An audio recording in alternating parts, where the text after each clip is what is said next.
sea tu voluntad, Hashem, Dios mío, que por mi causa nadie cometa un error, y que no falle en alguna cuestión de halajá, y que por dicho motivo mis compañeros se burlen de mí, y que no diga que lo impuro es puro, ni que lo puro es impuro, y que mis compañeros no tropiecen en una cuestión de halajá, y no permitas que yo me burle de ellos. Talmud Berajot 28b.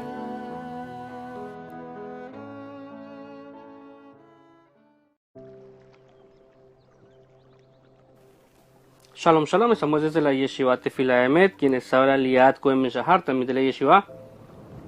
Vamos a continuar con un estudio más del rabino Haim Halevi Donim en su libro El Ser Judío, que es una guía para la observancia del judaísmo en la vida contemporánea.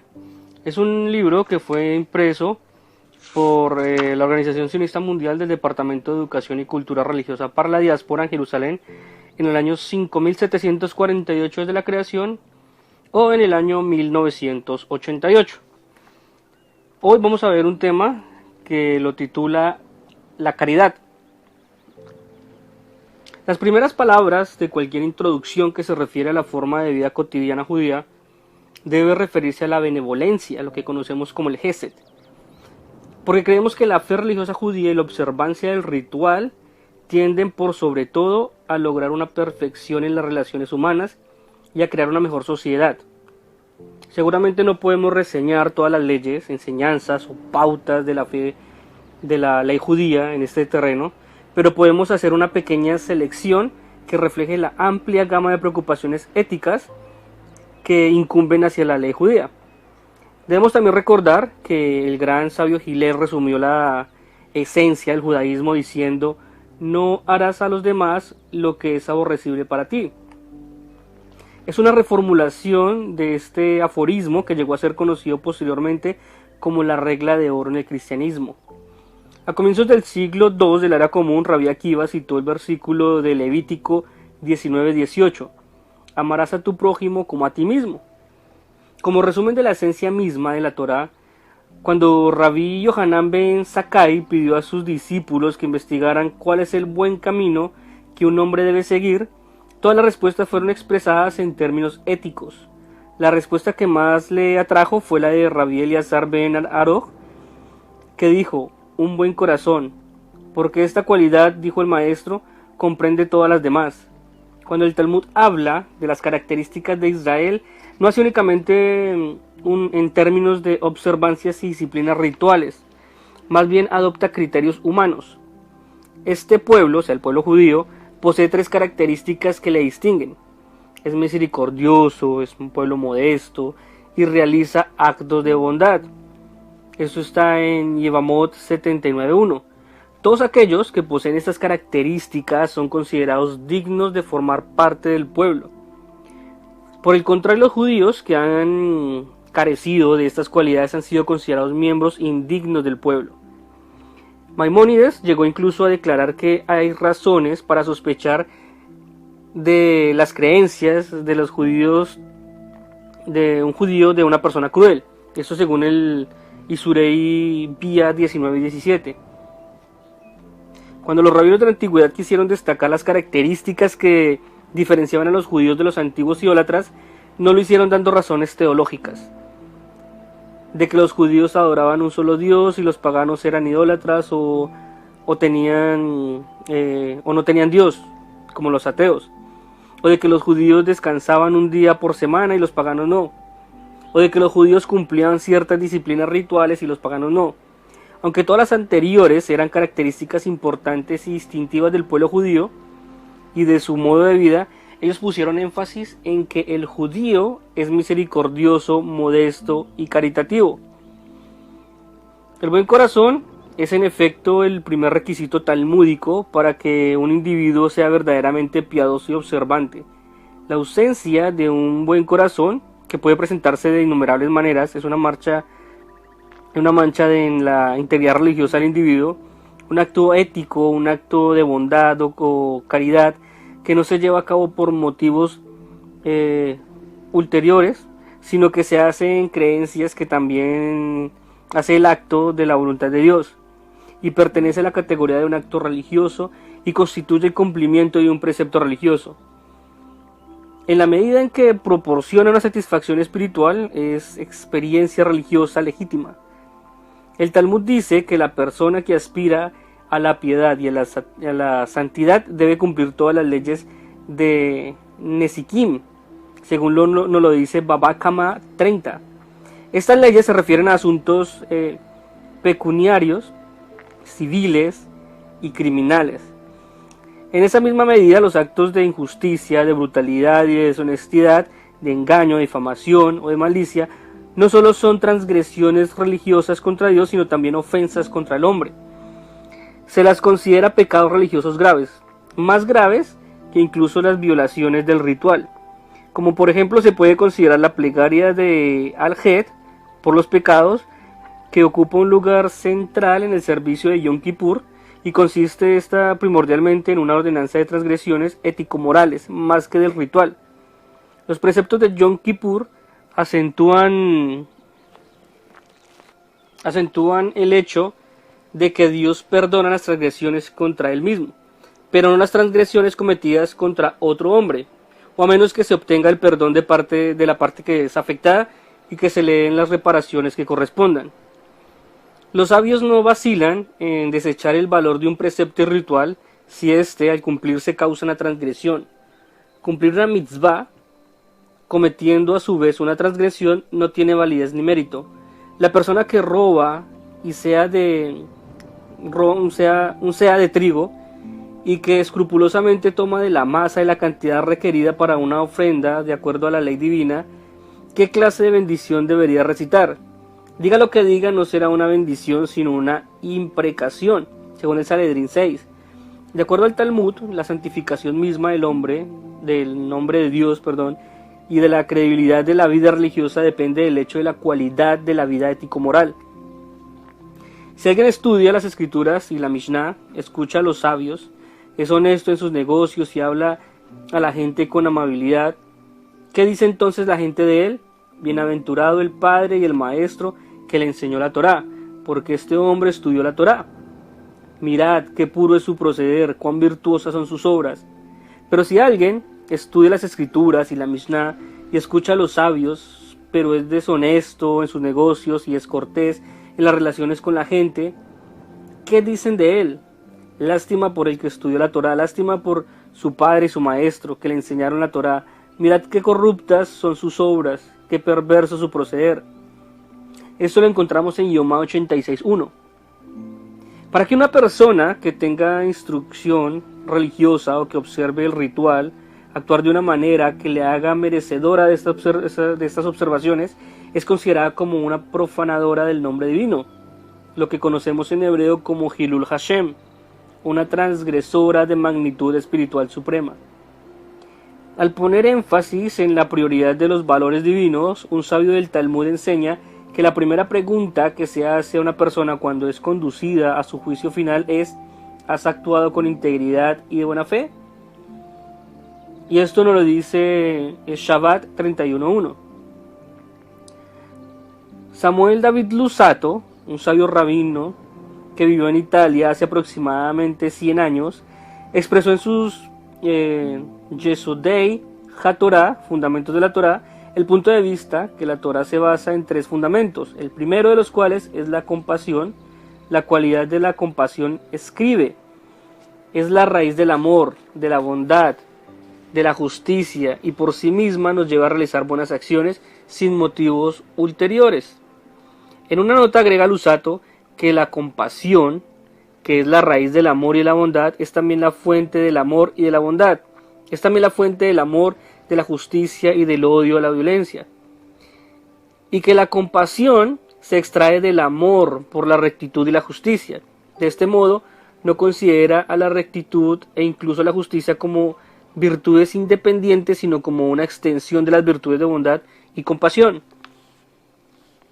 Luzzatto recoge un gran número de evidencias en el mencionado volumen y especialmente en su Sedaká Umishpat, caridad y justicia, para apoyar su punto de vista de que la compasión y la misericordia no son solamente los rasgos importantes del sistema moral judío y de su estructura religiosa, sino que de hecho son el verdadero centro de la fe y del modo de vida judío.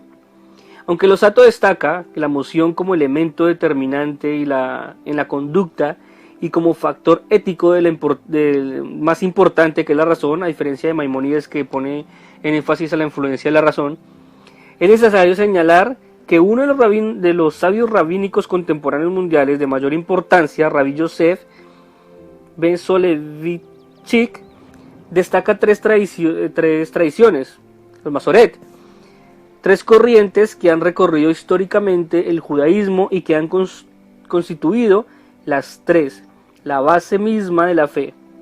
La primera es la tradición de la Torá, que se refiere al intelecto, a la razón y al conocimiento. La segunda es la Mitzvot, de la acción y la observancia. Y la tercera afirma ser la de Regesh, de la sensación, la emoción y el sentimiento. Los sabios rabinos han puesto a veces el énfasis sobre una u otra de estas tradiciones, pero no puede negarse que las tres en conjunto son elementos vitales, básicos e indispensables en el judaísmo. Algunos pensadores judíos consideran que la singular grandeza de la ética judía es el esfuerzo por impregnar toda la vida social con un sentimiento de simpatía. Otros la basan sobre su punto de vista absolutamente objetivo y no sentimental. Sin duda alguna de la verdad se encuentra en el delicado equilibrio y la controlada tensión entre ambas. El llamado bíblico de marchar por los senderos de Dios ha sido considerado desde los primeros tiempos como el llamado al hombre para que imite las cualidades divinas de compasión y benevolencia.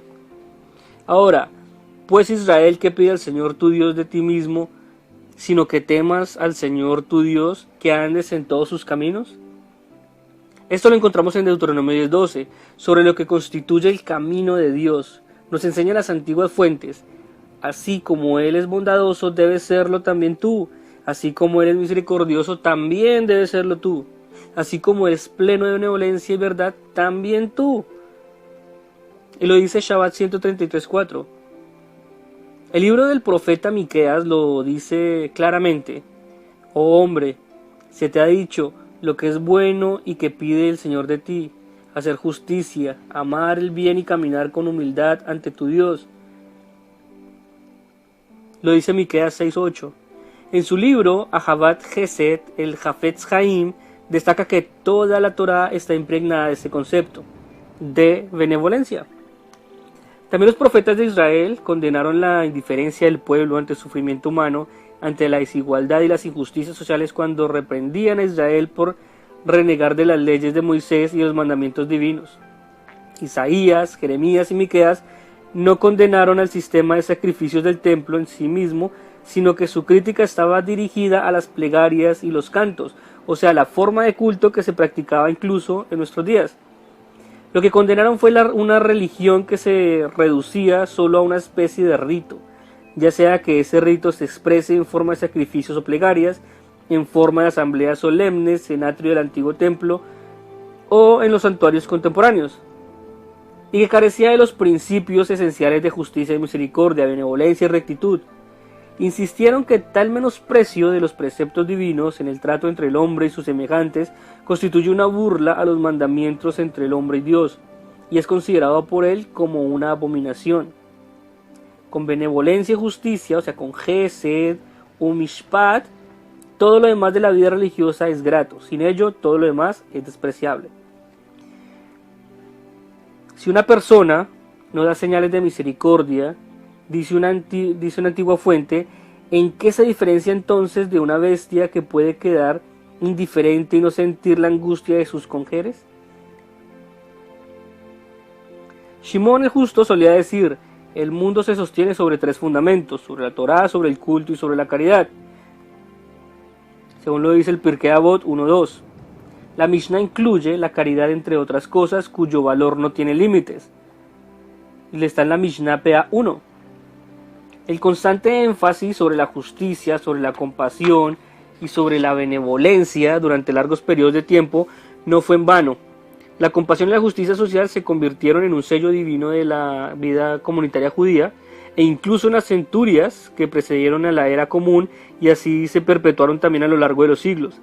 La filosofía clásica ha exaltado las 4 virtudes cardinales: valor, justicia, sabiduría y templanza. pero no ubicó en un rango esencial y ni siquiera recomendó las cualidades de generosidad, compasión, simpatía y perdón, que tan prominentemente figuran en la ética del Talmud.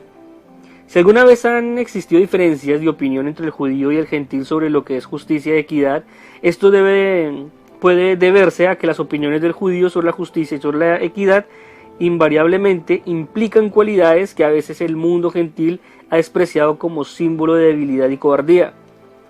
Se le advirtió a Israel que únicamente cuando la compasión pueda ser utilizada para tergiversar la justicia y perpetuar la maldad, no debía permitirse la preponderancia de este sentimiento. No harás injusticia en el juicio, no favoreciendo al pobre ni complaciendo al poderoso, con justicia juzgarás a tu prójimo. Y esto lo dice Levítico 19:15. Así como es erróneo corromper la justicia en favor de los ricos o de los privilegiados, es igualmente erróneo hacerlo en favor de un pobre o del menesteroso, por motivos de compasión. La tradición ha exigido siempre que la justicia fuera moderada por la misericordia, mas ese delicado equilibrio entre ambas no debe ser alterado al grado de causar injusticia a los demás. El énfasis que pone la ley judía en carácter sagrado de la vida, insistiendo, de hecho, que en la suspensión temporaria de todas estas leyes, excepción hecha de las leyes contra el asesinato, la idolatría y el incesto y el adulterio, a fin de salvar una vida, arroja una nueva luz sobre las consideraciones éticas inherentes al funcionamiento y aplicación de la halajá. Incluso las extensiones son dignas de atención porque esas transgresiones implican la destrucción de la concepción de la santidad intrínseca del hombre y afectan el carácter sagrado de la vida humana. Las mismas excepciones constituyen un juicio en sí acerca del cual es menor de los dos males cuando se confrontan en este dilema moral. Aun cuando el conjunto total de la ley judía puede clasificarse en base a los preceptos que se refieren a la relación del hombre con su creador, o misbot shevein adam la makom, y aquellos que se refieren a las relaciones del hombre con sus semejantes, o misbot shevein adam le javeró, existen a menudo una superposición entre ambas clases de preceptos, porque incluso la ley ritual tiene implicaciones éticas, ya que el objetivo de muchas de estas es la perfección de las cualidades ético-morales de los individuos que observan el ritual. Muchos comentaristas bíblicos ven una base ética en prohibiciones tales como de comer sangre o mezclar carne y leche, aun cuando la observancia ritual en sí misma no contribuye a estos fines. Los sabios a menudo atribuyeron al ritual interpretaciones destinadas a acentuar los valores éticos y a las normas morales. Por ejemplo, la eliminación de la levadura, el hametz en Pesach, fue utilizada como una oportunidad para identificar el pan leudado con el orgullo y la arrogancia, y para inducir a la eliminación de ambos. Es una verdad psicológica que los ideales de conducta se afirman más sólidamente cuando están unidos a actos correctos cotidianos, que cuando derivan meramente de abstracciones simbólicas o filosóficas, por más sublimes que éstas sean. Es posible que los imperativos éticos y los valores del judaísmo hayan recibido su fuerza misma y su estabilidad histórica a partir de fundamentos rituales. No debemos perder nunca de vista el rol fundamental del ritual en desarrollo de la ética, en la elaboración del carácter y en el perfeccionamiento de las relaciones humanas. El tema constante en el judaísmo ha sido la búsqueda de la vida buena, de hacer lo que es justo ante los ojos de los hombres y ante los ojos de Dios primeramente. Esto lo dice Sifré de Barín 12:29. No se puede comprender el judaísmo ni vivirlo sin su objetivo de santidad. Si alguien trata de separar su ética de equidad y justicia de sus disciplinas de Kashrut y Shabbat, o si separa la compasión y la piedad por la humanidad de las disciplinas de la vida religiosa familiar, no puede entender ni vivir el judaísmo. El amor a Dios no puede separarse del amor por el hombre. La observancia de los preceptos que llevan a la práctica del amor por el hombre no es menos obligatoria que la de aquellos otros que simbolizan el amor a Dios, y viceversa. La persona que piensa que puede hacer lo uno sin hacer lo otro descubrirá demasiado tarde que no ha cumplido con ninguno de los dos. Las leyes y enseñanzas que siguen a continuación constituyen un ejemplo de amplio espectro de los deberes religiosos del hombre hacia sus semejantes, o los misbot shevein adam lejaveró. Lo que vamos a ver ahora tiene como único propósito brindar a las personas una idea de amplio campo que abarca y proporciona una guía general de la ley ética judía. Está lejos de ser un código detallado, lo cual requeriría por sí mismo un solo volumen entero. Hablemos un poco de los actos de caridad. El concepto de caridad, que lo conocemos como el Gesed, incluye todas las formas de benevolencia que expresa una persona, ya sea sobre sí misma o con respecto a otra. Rehusar todos aquellos servicios que se pueden brindar a un vecino sin que sufra perjuicio merece el castigo de Sodoma. Pero incluso cuando el ayudar a otras personas nos produzca inconvenientes o perjudique nuestros intereses, estamos obligados a ellos, porque cada página de las Escrituras y el Talmud nos ordena ser humanitarios y amar a nuestros semejantes. Samuel David Luzzatto lo dice en las bases de la Torá. La Torá nos enseña: amarás a tu prójimo como a ti mismo. Lo vemos en Levítico 19:18. Por lo tanto, una persona debe alabar las virtudes de los otros de la misma manera que le gustaría ser alabado y proteger los bienes de sus amigos como si fueran los suyos propios. Comentando la aplicación práctica del mencionado versículo bíblico, dijo Hillel: lo que es aborrecible para ti, no lo hagas a los demás. Otro sería un deber religioso, una mitzvah, ofrecer la hospitalidad del propio hogar, comida y albergue cuando ello sea necesario. También es un deber religioso, una mitzvah, visitar a una persona cuando está enferma. Los amigos de la familia que frecuentan regularmente a la persona enferma deben visitarla lo antes posible cuando se enteren de su enfermedad. Los otros pueden esperar por lo menos 3 días para hacerlo. También es un deber religioso, una mitzvah, visitar a una persona en duelo y confortarla en su pena. También es una gran mitzvah proveer de dote que permita casarse a una joven huérfana o a una mujer pobre. Es una mitzvah esforzarse personalmente para devolver a sus propietarios un objeto perdido, porque está escrito: se lo llevarás a tu hermano, y lo dice Deuteronomio 22:1. Cada uno de nosotros debe proteger el dinero o la propiedad del prójimo para evitar que se pierda, destruya o dañe. Eso está incluido en la observancia del precepto bíblico de devolver un objeto perdido. Si uno ve que la vida de un vecino está en peligro y uno está en condiciones de ayudarlo o de solicitar la ayuda de otro, tiene la obligación de hacer todo lo posible y aún de gastar lo necesario, aun cuando más tarde pueda solicitar el reembolso del gasto. Si se abstiene de hacerlo, comete una transgresión del precepto bíblico: no permanecerás ocioso en presencia de la sangre de tu prójimo. Y esto está en Levítico 19:16.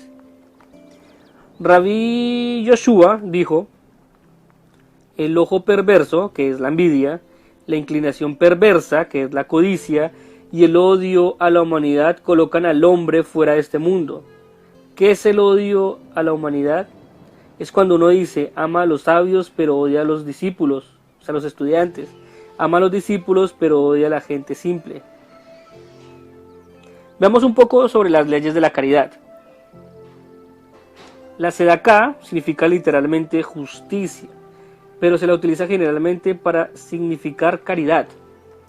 Es una característica de la descendencia de nuestro padre Abraham, ya sea que está escrito: pues bien sé que mandará a sus hijos y a su casa después de él, y hagan justicia, o sea, sedaká, y derecho. Eso lo encontramos en Génesis 18:19. Hacer caridad es más importante que los sacrificios ofrecidos, porque está escrito: hacer justicia y derecho es más grato al Señor que el sacrificio. Está en el libro de Proverbios 21:3. Israel será redimido solamente a través de la práctica de la justicia, porque está escrito: Sión será redimida por la justicia y sus liberados por el derecho. Isaías 1:27.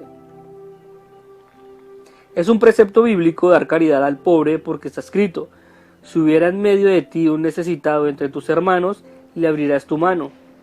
Deuteronomio 15:7-8. Y lo acogerás, extranjero o residente vivirá contigo. Lo dice Levítico 25:35. Si alguien ve a un pobre solicitando caridad y da vuelta el rostro para otro lado, para evitar así dar la limosna, esa persona transgrede el precepto bíblico que dice: no endurecerás tu corazón ni cerrarás tu mano a tu hermano pobre. Está en Deuteronomio 15:7. Se debe alimentar y vestir a los pobres, tanto a los pobres de Israel como a los gentiles. Se exige de cada persona hacer sedaká de acuerdo a sus medios. Incluso un hombre pobre que recibe sedaká o que se mantiene solamente de la ayuda social puede hacer sedaká.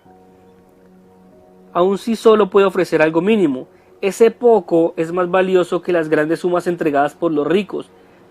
Pero si ese hombre pobre tiene apenas lo suficiente para su manutención, no tiene obligación de dar, ya que mantenerse a sí mismo precede a la obligación de mantener a otros.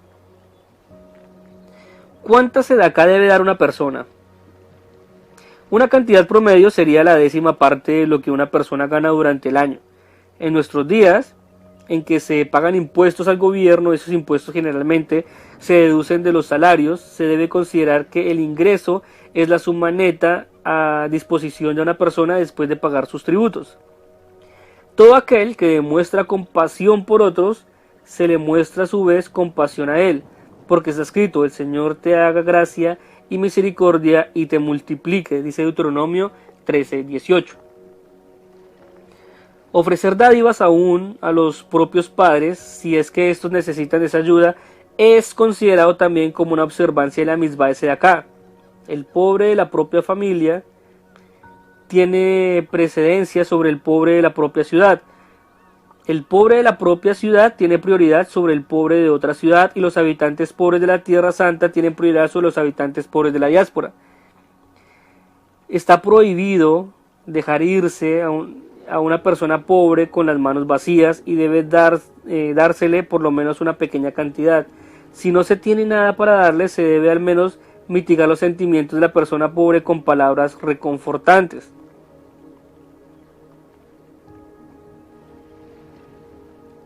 La sedaká debe darse con alegría y con simpatía. Si uno da con displicencia y con expresión sombría, aunque se trate de una magnífica suma, pierde el mérito de su propia obra y viola el mandamiento bíblico: y no serás de corazón mezquino cuando le des, dice Deuteronomio 15:10. Está prohibido increpar con cólera a un hombre pobre o alzarle la voz, porque su corazón ya está destrozado y su espíritu quebrantado.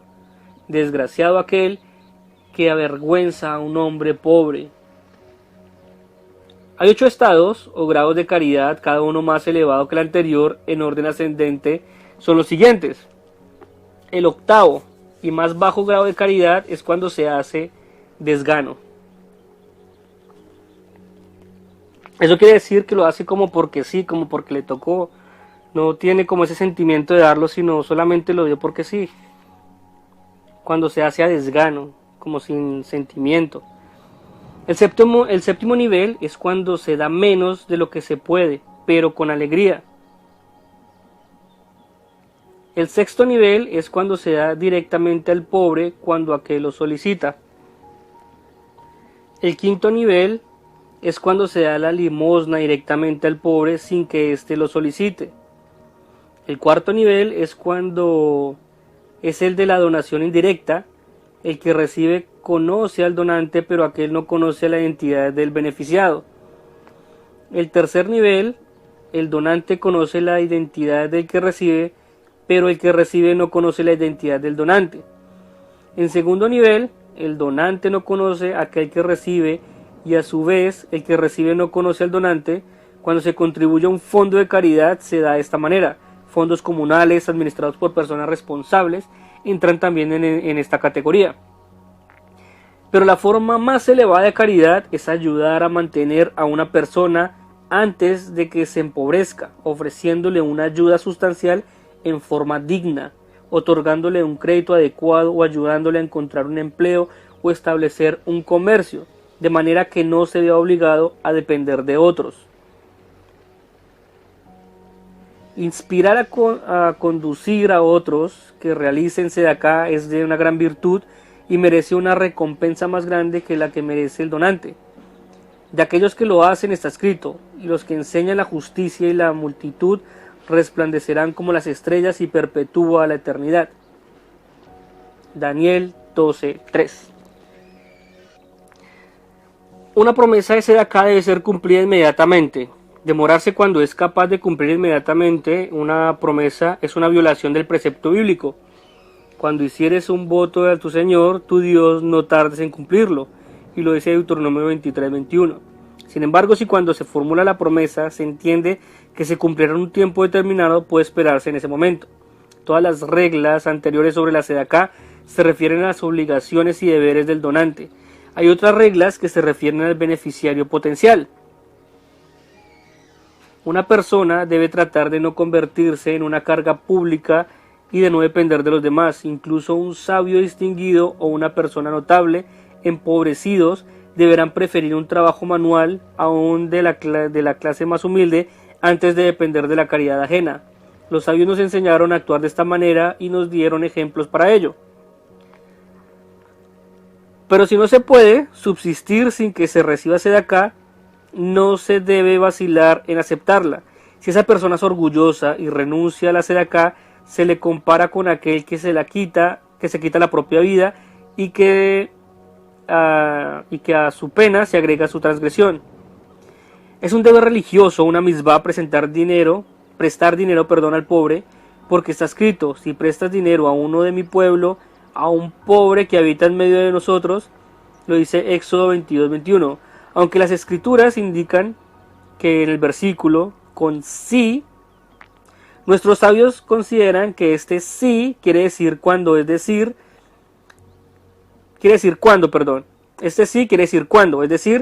no como una acción voluntaria, sino obligatoria.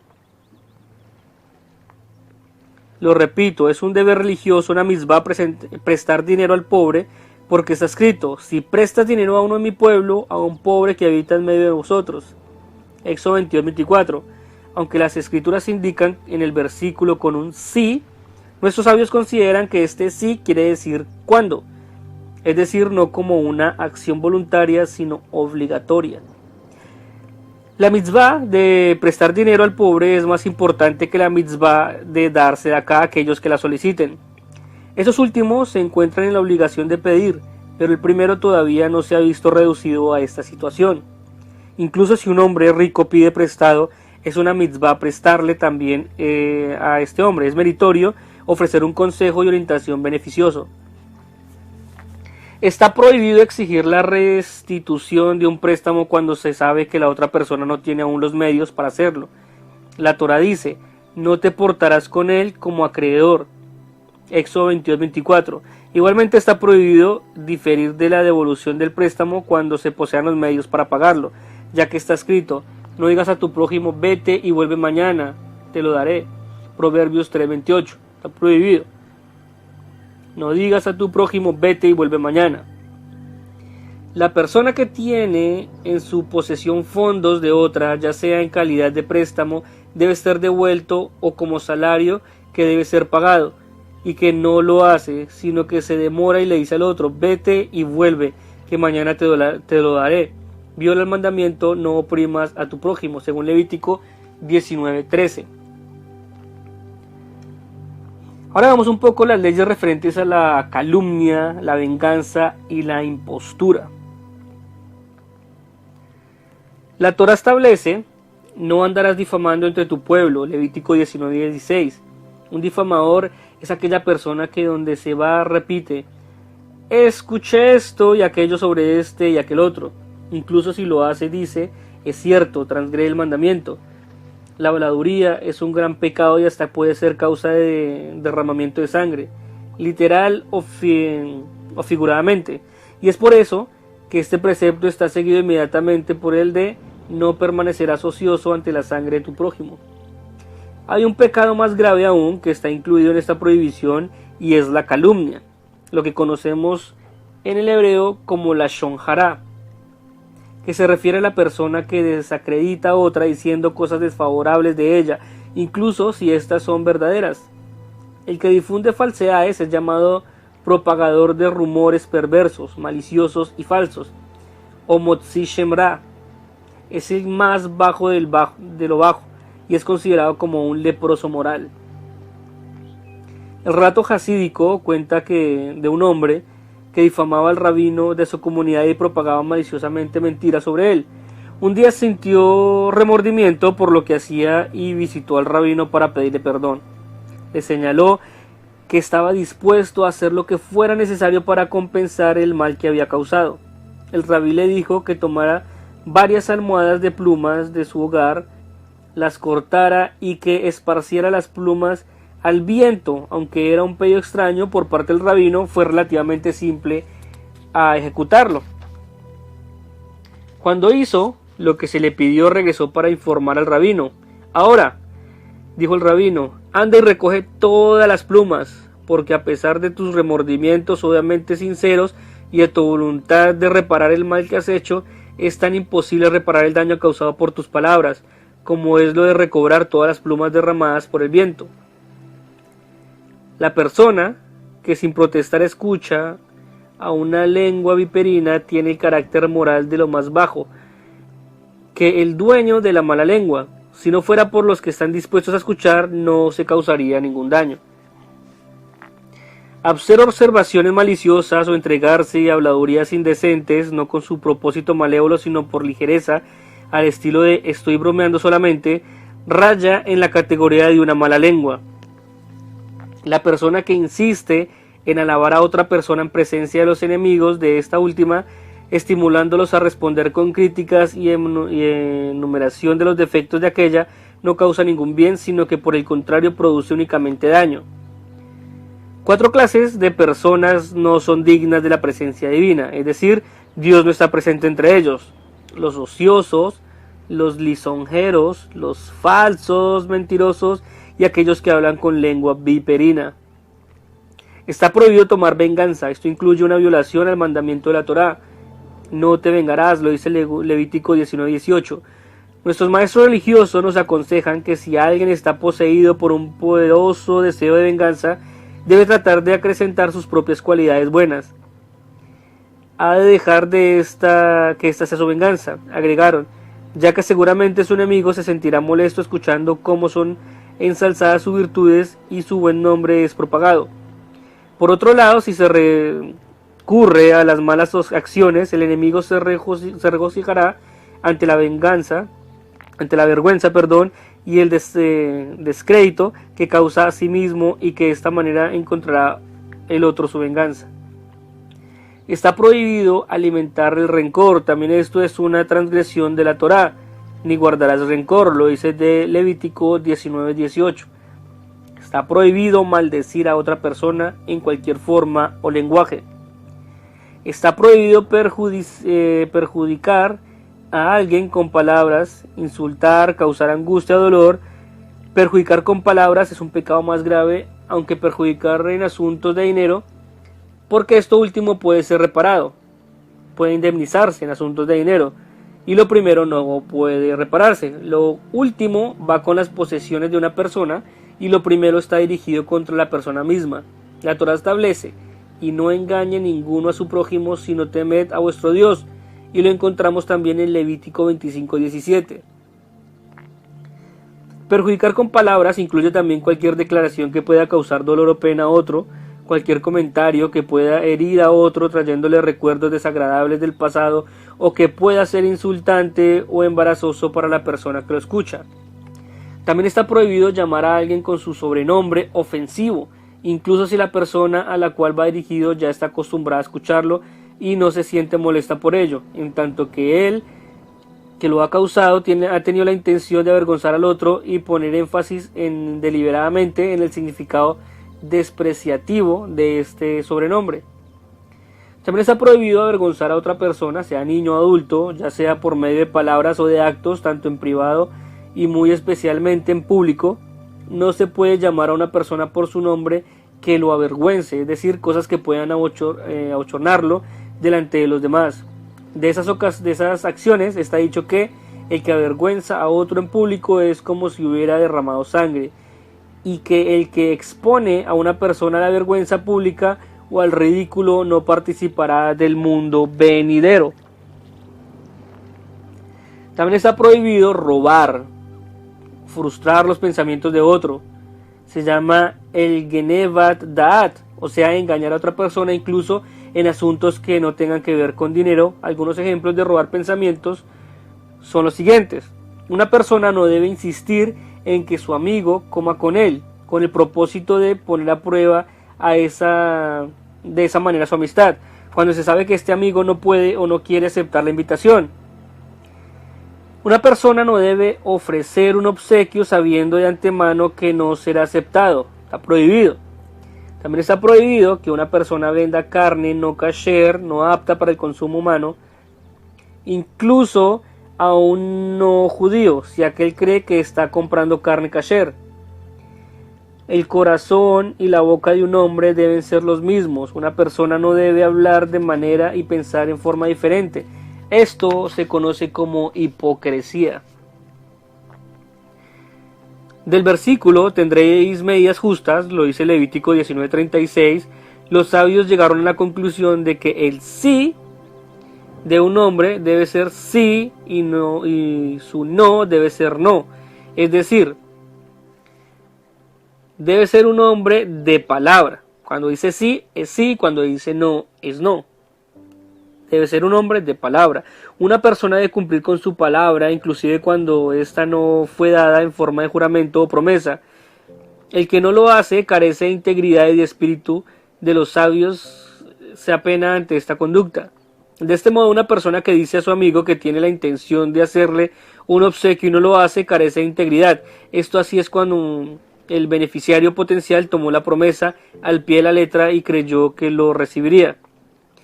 Si la promesa de un obsequio fue hecha a una persona pobre, ya sea de obsequio importante o uno sin valor, sea que el hombre pobre piense que lo ha de recibir y tomó promesa en serio o no, el benefactor no puede desdecirse de su promesa. Y una declaración hecha a un hombre pobre adquiere el estatus de un voto, respecto al cual la Torá nos enseña que lo que salga de tus labios lo cumplirás. Y lo dice en Deuteronomio 23:24. El versículo, el que habla verdad en su corazón, en Salmos 15:2, nos enseña un nivel aún más elevado de virtud ética en todos los asuntos que surgen entre un hombre y sus semejantes. Se deben cumplir incluso las decisiones tomadas en su fuero interno. Si una persona decide en su corazón realizar una contribución caritativa, está obligado a cumplirla de acuerdo a la decisión que adoptó por sí mismo, aun cuando no haya pronunciado ninguna palabra de promesa. Si hablamos un poco de las leyes relativas al trabajo y al salario, dice que es un mandamiento de la Torá abonar los salarios de una persona contratada en tiempo acordado. Posponerlo contribuye a una violación de un precepto bíblico. En su día le dará su jornal y no se pondrá el sol sin dárselo. Lo dice Deuteronomio 24:15. La referencia es sobre un trabajador nocturno. En este caso, un trabajador diurno que cobre su salario durante la noche. Está escrito: no tendrás el salario del jornalero en tu casa hasta la mañana. Lo dice Levítico 19:13. Si una persona es contratada por una semana, un mes o un año, se tiene solamente una noche o un día después del trabajo ha concluido para completar el pago, o según lo acordado previamente. Si una persona contratada para efectuar un determinado trabajo causa en el mismo una pérdida al empleador, aun si fuera causada por negligencia y puede ser considerada como responsable legal por el daño causado, es una mitzvah, en este caso un deber moral para el empleador, no aplicar literalmente y con vigor la letra de la ley Lifnin Mishurat Hadin, y abstenerse de cobrar los daños, porque está escrito: para que siga el camino de los buenos. Lo dice Proverbios 2:20.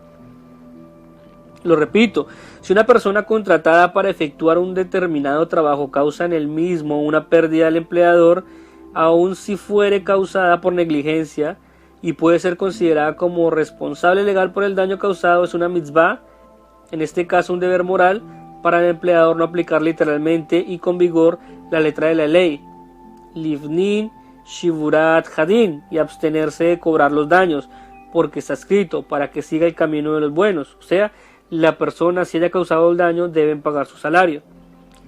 Si el empleado es una persona pobre, es una mitzvah pagarle incluso el salario por ese trabajo, el cual se produjo la pérdida o el daño. Es el camino de la virtud, seguir el camino de Dios, llevar a cabo actos de virtud y justicia. Livnin mishurat hadim. Del mismo modo que se advierte a un empleador no robar o no engañar a su trabajador en el salario, este último es advertido de no permanecer ocioso y malgastar el tiempo en su trabajo, sino realizarlo a conciencia. Por lo tanto, a un trabajador no se le está permitido trabajar por la noche en lugar y luego en el día. Es decir, que no le está permitido hacer nada en lo que debilite o que incapacite para efectuar diariamente el trabajo para su principal empleador. A un trabajador no le está permitido trabajar por la noche en lugar y luego en el día en otro. Esto hace que la persona no cumpla con sus responsabilidades, ya que el trabajador está débil al hacer estos dos trabajos, porque debe descansar el jornalero. Hablemos también un poco sobre la benevolencia hacia los animales. Esto es importante. La Torá prohíbe torturar o causar dolor a cualquier criatura viviente. Una persona tiene el deber de salvar toda criatura viviente del dolor o de la pena, aun si no tiene dueño. Se llama un hefker. Si un animal inflige dolor o causa daño a seres humanos, o si su muerte brinda alguna utilidad, por ejemplo para la investigación médica, está permitido hacerlo. Por último, la Torá permite sacrificar animales para comer. La caza, como un deporte, ha sido mirado históricamente como disgusto, como una violación de las normas espirituales del judaísmo, particularmente si no tiene propósitos de utilidad, ya que invariablemente implica un elemento de crueldad para con los animales. La caza como deporte está prohibida. A una persona encargada de alimentar animales le está prohibido sentarse a comer antes de haberlos alimentado a ellos. A una persona encargada de alimentar animales le está prohibido sentarse a comer antes de haberlos alimentado a ellos. Esto se deriva del versículo de la Torá donde se da precedencia a los animales de los animales, porque está escrito: daré también hierba en tu campo para tus ganados, y comerás y te saciarás. Daré hierba también en tu campo para tus ganados, y luego comerás y te saciarás, dice en la Torá. Primero nombra los animales y luego dice comerás y te saciarás. Esto lo encontramos en Deuteronomio 11:15. En lo referente a beber, el hombre tiene precedencia, ya que es menos capaz de soportar la sed que el hambre. También aquí las escrituras proporcionan la base que está escrito: bebe y también daré de beber a tus camellos. Lo dice Génesis 24:14. El deber de ser benévolo con los animales y de evitar actos que puedan causarles angustia o sufrimiento se encuentra en muchos pasajes de la Torá. No pongas bozal al buey cuando trillare, Deuteronomio 22:10. Para respetar los sentimientos de una ave madre, no tomarás la madre con los hijos, dejarás ir a la madre, Deuteronomio 22:6-7. Las leyes de Shabbat exigen también reposo para las bestias. Las leyes de sacrificio kasher estipulan la muerte más indolora y rápida del animal para evitarle así el más leve sufrimiento. El libro bíblico de Proverbios resume: el justo se compadece de la vida de su bestia, y lo dice Proverbios 12:10. Según los actos de justicia, nos dice: y no oprimirás al extranjero, porque vosotros sabéis lo que es ser extranjero, ya que extranjeros fuisteis en la tierra de Egipto. Éxodo 23:9. Todo aquel que maltrata o engaña a un extranjero en materia de dinero o por medio de palabras se hace culpable de 3 transgresiones diferentes. La Torá nos impone una gran responsabilidad en nuestro trato con los prosélitos. 2 veces nos ha sido ordenado amar a todo aquel que entra bajo las alas de la presencia divina. La primera vez es porque está dentro de la categoría de prójimo, y lo amarás como a ti mismo, Levítico 19:34. Y la segunda vez porque es un extranjero, amaréis pues al extranjero, Deuteronomio 10:19. Está prohibido atacar a otra persona. Aquel que ataca físicamente a otro viola un mandamiento de la Torá. Está escrito: si fuere el delincuente condenado a la pena de azotes, el juez le hará echarse en tierra y le hará azotar conforme a su delito, llevándolo la cuenta en los azotes, pero no se excederá en azotarle. Deuteronomio 15:2. Esto significa que no se debe golpear a otro más allá del castigo impuesto por una corte judicial, que no puede ser excesivo. La persona que levanta una mano contra el prójimo de golpear a otra, aunque no lo lleve a la práctica, es llamada malvado. Pero si una persona es víctima de un ataque, o ve que otra persona es atacada y no puede defenderse a sí misma o a su prójimo sin golpear al atacante, tiene derecho a hacerlo. ¿Qué quiere decir esto? Que si la persona, hay una persona que está siendo atacada, si está en la práctica poder defenderla y no se considera una transgresión. Si una persona alza una mano contra el prójimo, está prohibido, es una transgresión. Pero si es para defender una persona que está a otra persona que no se puede defender, y para poderlo separar tiene que golpearlo, sí está permitido, eso es a lo que se refiere. Dice: la persona que levanta una mano con el propósito de golpear a otra, aunque no lo lleve a la práctica, es llamado malvado.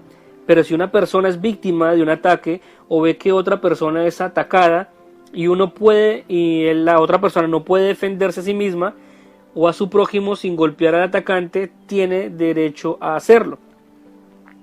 En los tiempos en que todavía no existían en los países de Occidente las leyes relativas a medidas y pesos justos que condenaran las prácticas comerciales fraudulentas y la usura, las comunidades judías ya tenían esas leyes, así como funcionarios que las hacían cumplir.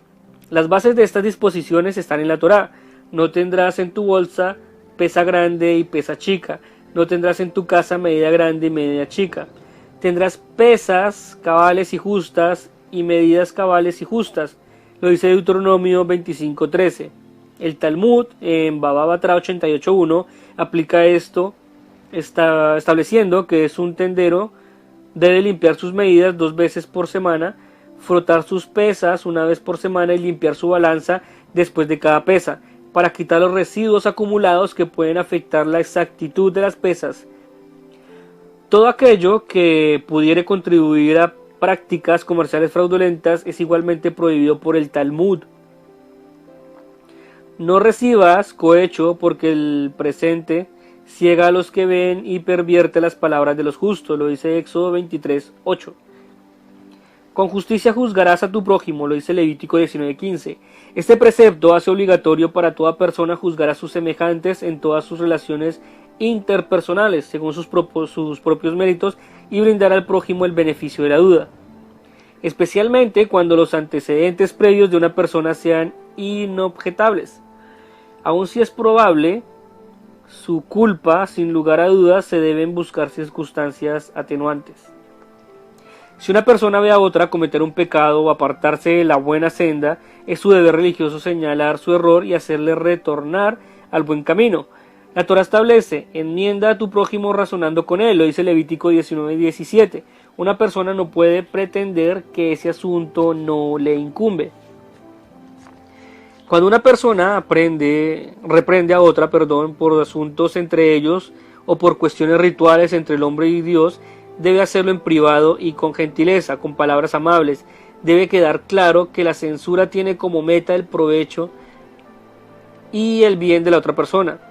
Cualquiera que pueda rectificar las consecuencias de actos impuros y que no lo hace viola este mandamiento. Este debe hacerse cuando lo que hace tiene la más íntima convicción de que sus palabras serán escuchadas. Pero si esta persona sabe que sus palabras caerán en oídos sordos, está prohibido reprenderla. ¿Qué quiere decir? Que si la persona se sabe que es una persona que escucha, se puede hacer, pero si sabe que las palabras no tienen ningún sentido para otras personas y van a ser palabras sin sentido, que caerán en oídos sordos, está prohibido reprender a la otra persona. Si una persona tiene la convicción de que no se le prestará ninguna atención a su reprobación, el mismo modo como su precepto, mitzvah, decirle a otro qué ha de hacer, atendiendo también su obligación de mitzvah, de no decir seguramente que no será escuchado. Si una persona tiene la convicción de que no se le prestará ninguna atención a su reprobación, del mismo modo como es un precepto, una mitzvah, decirle a otro lo que ha de hacer, atendiendo también que es una obligación, una mitzvah, no decir lo que seguramente no será escuchado. No reprendas al encarnecedor para que no te aborrezca, aprende al sabio y te amará, dice Proverbios 9:8.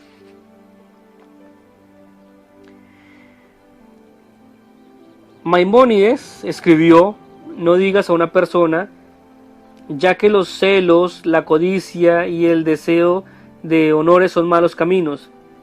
Me separaré completamente de ellos y me iré al otro extremo, a un lugar donde rehúse disfrutar del placer de la comida, absteniéndome de comer carne y beber vino, donde rehúse soportar una mujer o vivir en casa agradable o vestir prendas hermosas, sino que elija vestir con harapos. También este es un camino errado y está prohibido seguirlo. La persona que siga en esa senda es llamada pecadora. Por lo tanto, han ordenado nuestros sabios que una persona debe abstenerse únicamente de aquello que la Torá nos ha prohibido, pero no debe rehusarse a aquellas cosas que están permitidas según la Torá. Con referencia a estos asuntos dice el rey Salomón: no quieras ser demasiado justo ni demasiado sabio. ¿Para qué quieres destruirte? Y está en Eclesiastés 7:16. La senda mejor y más recta que una persona debe seguir es la senda intermedia, en donde pueda desarrollar moderadamente las cualidades de cada uno de los rasgos de su personalidad. La persona que sigue este camino intermedio es llamada persona sensata. Una persona no debe avergonzarse ante sus semejantes si estos se burlan de él porque veneran el santo bendito sea y porque obedece sus mandamientos. En ningún caso ha de responder a esas burlas con insolencias o agravios para no adquirir uno mismo el hábito de ser insolente. O sea, si una persona es avergonzada por cumplir las leyes de Dios, por seguir los mandamientos, las mitzvot, no debe obedecer a estos reproches o burlas, ni se debe responder porque uno puede adquirir el mismo hábito de ser insolente como ellos. Es mejor no responder ante estas críticas. No te dejes arrastrar al mal por la muchedumbre. En el juicio no respondas, porque si respondes a otros, siguiendo la mayoría, falseando la justicia. Lo dice Éxodo 23:2. Aunque la ley bíblica se encuentra en el concepto de las prácticas judiciales, su significado moral fue aplicado mucho más ampliamente. Los rabinos extrajeron también una enseñanza del significado literal de las tres últimas palabras del texto hebreo: Aharei, Rabim, Lejatot. Seguir a la mayoría. Aharei, Rabim, Lejatot. Seguir a la mayoría. Y consideraron que ello significa que, excepto en el caso de ser arrastrado al mal, una persona debe seguir a la mayoría. Una persona debe alejarse de las cosas que causen enfermedad y abocarse a hacer únicamente aquello que sea saludable. Está escrito: guardad mucho vuestras almas, lo dice Deuteronomio 4:15. Y por tanto, guárdate y guarda tu alma con diligencia. Deuteronomio 4:9. Por lo tanto, beber en exceso, fumar, abusar de los medicamentos o ingerir comidas que puedan resultar perjudiciales para la salud está prohibido desde el punto de vista de halajá. En Yom Kippur no se expían las transgresiones cometidas ante el hombre y su prójimo, si antes no se obtuvo la reconciliación y perdón de la parte agraviada. La persona cuyo perdón se solicita está obligada a perdonar de todo corazón. No debe reaccionar de manera cruel, porque este no es el proceder judío. Odiar el mal es tan virtuoso como amar la justicia. Odiar la crueldad es tan virtuoso como amar la misericordia. Pero no es suficiente solamente abstenerse de hacer el mal o rechazar la crueldad. Una persona debe buscar activamente la justicia y la misericordia, porque está escrito: aléjate del mal, primer paso, y haz el bien, segundo paso. Lo dice los libros de Salmos 34, 15, 37, 27. Y bueno, eso es todo. Les recuerdo que este es un estudio por el Rabbi Haim Halevi Donim. Lo encuentran en el libro El Ser Judío, que es una guía para la observancia del judaísmo en la vida contemporánea. Estuvimos hablando acerca de la caridad, que es muy importante. Vimos también lo que fueron los actos de caridad, las leyes de caridad. Estuvimos hablando también un poco sobre las leyes referentes a la calumnia, la venganza, la impostura. Vimos también sobre las leyes relativas al trabajo, al salario, la benevolencia hacia los animales, que es muy importante, los actos de justicia, y también vimos un camino intermedio hacia esos actos de benevolencia. Espero este estudio les haya sido de bendición. Quien les habló, Liat Cohen Ben Shahar, también de la Yeshiva Tefila Emet, y Shalom.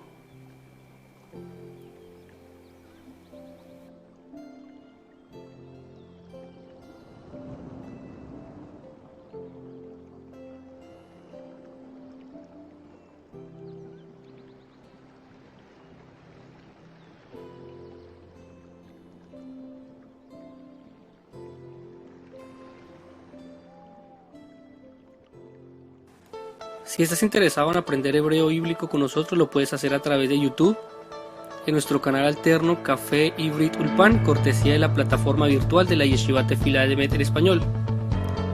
Si tienes alguna duda o comentario, nos puedes dejar tu mensaje en la casilla de comentarios del canal y con gusto lo resolveremos.